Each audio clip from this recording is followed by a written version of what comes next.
Welcome to the Slop Farm. Enjoy the video.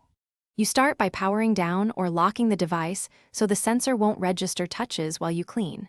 Use a soft microfiber cloth and a 70% isopropyl wipe or screen-safe wipe. This concentration cleans oils without harming coatings. Once set, remove jewelry or gloves that could scratch the sensor and place the device on a flat surface. You do this now to prevent damage and to make sure you can see contaminants. It speeds the next steps and reduces risk.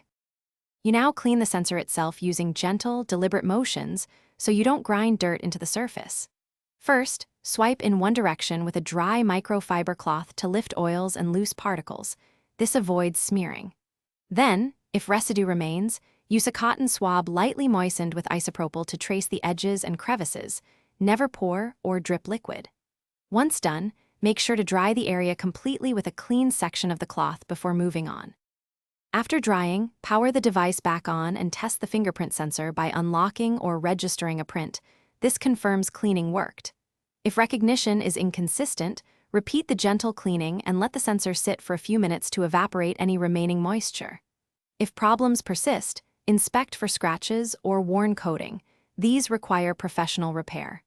One key troubleshooting tip: if the sensor still fails after careful cleaning, avoid more harsh chemicals and contact support to prevent permanent damage. Thanks for watching. Consider subscribing if we helped you today.